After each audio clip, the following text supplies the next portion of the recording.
What's up, everybody? So most of you out there probably know who Amanda Knox is. Just in case you don't, she was wrongfully convicted of murdering her roommate Meredith Kircher back in 2007, and she spent 1,427 days in prison in Italy for a crime she did not commit.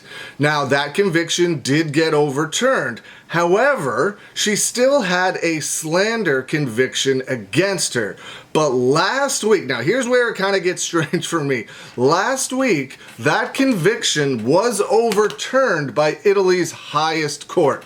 Now, this comes from the independent.co.uk and is linked in the description below. Italy's highest court overturned a slander conviction against Amanda Knox, the American jailed and later acquitted of the 2007 murder of her British roommate.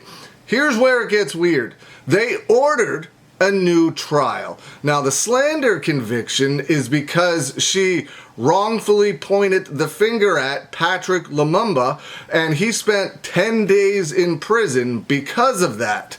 Now, he spent 10 days in prison. Sure, one day being spent in prison for something you didn't do is too many. It doesn't matter if it's 1 hour, 1 day, 10 days, or 1,427 days. I would gladly have spent that 10 days in prison if it meant Amanda Knox didn't have to spend the next 1,427 days in prison for a crime she didn't commit. Amanda Knox's interrogation was absolutely horrendous. If you haven't read her book, I highly recommend checking it out. It is a tremendous read. She goes into great detail of what happened to her during her coerced interrogation. It is a great read, but she was beaten, she was slapped, she was terrified. Now remember, she was a very young student over in Italy, didn't speak the language, and she has prosecutors, interrogators coming at her for murder. So she was obviously terrified and wanting to say anything she could to get out of the situation. It's easy for me or you to sit here and say, oh, I wouldn't have pointed a finger at an innocent person. You don't know that. You don't know what your breaking point is, being as young as Amanda was in a foreign country, not really speaking the language, and then getting yelled at by interrogators, investigators, getting slapped and being like, who did it? Who did it? You did it.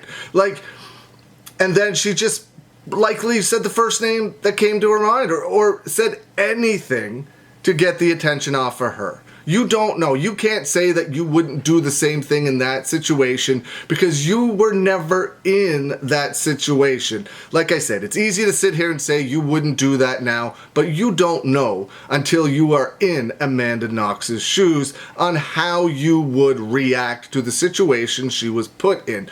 I feel like Italy was embarrassed that Amanda Knox's conviction for murder was overturned, and it showed the world what the justice system in Italy did to Amanda Knox, how it wrongfully convicted her of that murder and all the tactics they used to get that conviction. I feel like they are embarrassed and they are trying to cling onto anything they can to try and get, it's ridiculous to even say, to try to get any bit of that reputation back from what they did to Amanda Knox. And to them, it seems if they can keep a slander conviction, they're going to keep that as a win.